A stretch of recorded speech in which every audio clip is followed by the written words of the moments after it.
Hello అండి, అందరికీ నమస్తే. బుజ్జమ్మ చెప్పే కథలకు స్వాగతం. ఇప్పుడు మనం చందమామ కథలను ఒక కథ అయిన కాకమ్మ కథ గురించి చెప్పుకుందామండి. ఈ చందమామ కథలు చిన్నప్పుడు మనకి అమ్మమ్మలు నానమ్మలు చెప్పారు కదండి. మీకు గుర్తుంటే కామెంట్ రూపంలో తెలియచేయండి. ఇంకా కథలోకి వెళ్ళిపోదామా? కాకులను మనం చాలా అలుసుగా చూస్తాం. కాకి చిరకాలమునే కార్యమగును అనే నేపథ్యం మీరు చదివే ఉంటారు. లోకులు పలుగాకులు అని ఒక సామెత ఒకటి ఉన్నది, గుర్తుందండి? ఈ విధంగా మనం కాకులను తిడతాం. కానీ కాకులు చాలా గొప్పవి. మనకు తెలియని విషయాలు కాకులకు తెలుసు. కాకి గుమ్మం ముందు నిలబడి అరిస్తే మన ఇంటికి చుట్టాలొస్తారనుకునే వాళ్ళం. చచ్చిపోయిన వాళ్ళ మనసులో ఏమైనా తీరని కోరికలుంటే కాకులు పిండాలు ముట్టవు అని, అప్పుడు మనం చనిపోయిన వాళ్ళ కోరికలు తీర్చడానికి ఒప్పుకుంటాం, తీరుస్తాం కూడా కదండి. కాకులెంత తెలివైనవో తెలుసుకోవాలంటే కాకమ్మ జీవితకర్త చదవాలండి.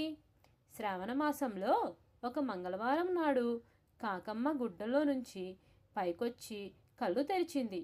కాకమ్మ తల్లిదండ్రులు చాలా ప్రజ్ఞావంతులు. ఎండు పుల్లలు, చీపిరి పుల్లలు, రకరకాల ఈకెలు పెట్టి అందంగా గూడు కట్టడం వారికి తెలుసు. పుట్టినప్పుడు కాకమ్మ ఏమీ అందంగా ఉండేది కాదు. ఈకలు లేని వాళ్ళు బోడితల, తలకన్నా పెద్ద ముక్కు చూస్తే ఎవరికైనా నవ్వొచ్చేది. కానీ మనం కాకి పిల్లలను చూసి నవ్వరాదు. నవ్వితే వాటి తండ్రి తల్లులకు కోపం వస్తుంది. మనకు అందవికారంగా కనిపించిన కాకిపిల్ల కాకి ముద్దు. ఆ సంగతి మీకు తెలిసే ఉంటుంది కదూ. కాకమ్మకు ముగ్గురు తోబుట్టువులు, ఇద్దరు అన్నదమ్ములు, ఒక చెల్లెలు ఉండేవారు. ఇంతమందిని పెంచుకురావటం కాకమ్మ తల్లిదండ్రులకు ప్రయాసగా ఉండేది. కాకమ్మ తోబుట్టువులలో ఇద్దరు మరీ ఆశాపాతకులుగా ఉండేవాళ్ళు.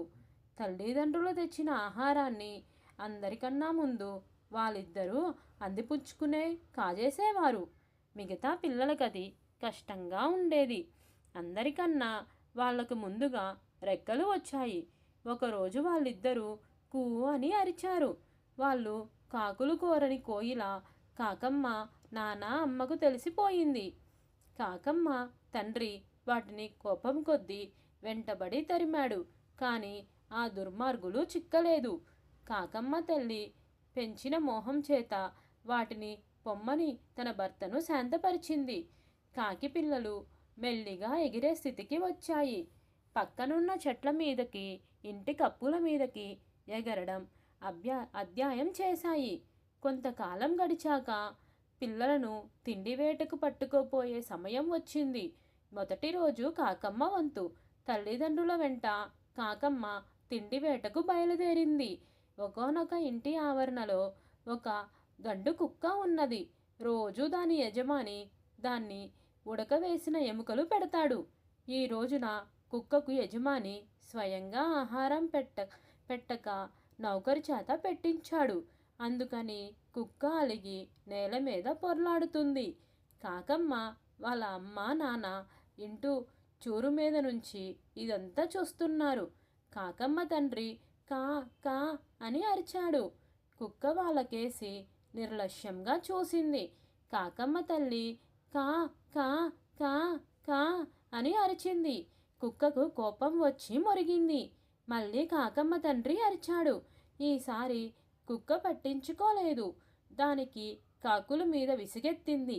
ఈ సంగతి గ్రహించి కాకమ్మ తల్లి కా అని చిన్న కేక పెట్టి కుమార్తెను హెచ్చరించింది. కాకమ్మ రివ్వున వాలి ఒక ఎముక అందుకొని మళ్ళీ వచ్చి తల్లిదండ్రులకు చేరుకున్నది. కాకుల కుటుంబం అక్కడ నుంచి కదిలి బండరాముడింటికి చేరుకున్నాయి. కాకమ్మ తల్లిదండ్రులు బండరాముణ్ణిగా బాగా ఎరుగుదురు. వాడి దగ్గరి వాళ్ళు ఎన్నో అప్పచ్చులు కాజేశారు. వాణ్ణి ఎన్నోసార్లు ఏడిపించారు. బండరాముడి అమ్మమ్మ చాలా ఆచారవంతురాలు. వాళ్ళింట్లో మాంసం వండుకోరు. ఆ వాళ్ళ రాముడు వాళ్ళ ఇంటి పంచలో తప్ప అన్నం తినని మొండికేశాడు. వాళ్ళ అవ్వ పళ్ళెంలో అన్నం పెట్టుకొని మనమణ్ణికి వడ్డించడానికి పంటాయించింది వస్తుంది. ఆవిడని చూసి బెదిరి కాకమ్మ నోట్లో ఉన్న ఎముక కాస్త జారవిడిచింది. అది కర్మం చాలక అవ్వ చేతిలో ఉన్న అన్నం పళ్ళెంలో పడింది. ఈ కాకులు పడిచ్చావా, కంచెడు అన్నం గంజిగుంటలో పాడేయాల్సి వచ్చింది అని అవ్వ తిట్టుకుంది. అవ్వ చాలా చెడ్డదే, అసలే రేషన్ రోజులు కదా అంటూ వంటనప్పుడు వృధాగా అన్నం పారేస్తారా? పోనీ పారేసేది ఏ కాకులకో వేయక గంజిగుంటలో పారేస్తారా? ఎముకలంటే అవ్వకు అంత లోకువా? అవ్వ వెళ్ళిపోతుండగా కాకమ్మ తండ్రికి గారెల వాసన కొట్టింది. వంట ఇంట్లో గారెలు వండుతున్న అవ్వ కాకమ్మ వంటింట్లోకి జొరబడి ఒక గారె పట్టుకున్నది. ఇంతలో తలుపు చాటున మూసిన చప్పుడయింది. బండరాముడు అవ్వ కాకి వంటింట్లో చేరింది. దబ్బునురా దబ్బునురా అని కేకలు పెట్టాడు. చంపు చంపు అని తిరిగి కేక పెట్టింది అవ్వ. కాకమ్మ తల్లిదండ్రులు చుట్టుపక్కల ఉన్న కాకులను గొంతెంతి పిలిచారు. బండరాముడు పరిగెత్తుపోయి కాకమ్మను చంపడానికి పెద్ద గడ తెచ్చాడు. అది పట్టుకొని లోపలికి వచ్చి మళ్ళీ తలుపు మూశాడు. కాకమ్మ లోపల ఇరుక్కుపోయింది. బండరాముడి చేతిలో గడ నుంచి తప్పించుకోవటానికి అటక మీద జాడీల దగ్గరకు చేరింది. బండరాముడు కాకమ్మకేసి గడ బలంగా విసిరాడు. కాకమ్మ పక్కకు తప్పుకుంది. అటక మీద జాడీలు కిందకి పగిలిపోయాయి. ఏం చేస్తున్నావురా బండ వెధవ, చాలే నీ కాకి వేట అని అవ్వ బయట నుంచి లబలబలాడింది. ఈసారి చూడు అవ్వ, ఈ కాకినేం చేస్తానో అని అరిచాడు బండరాముడు.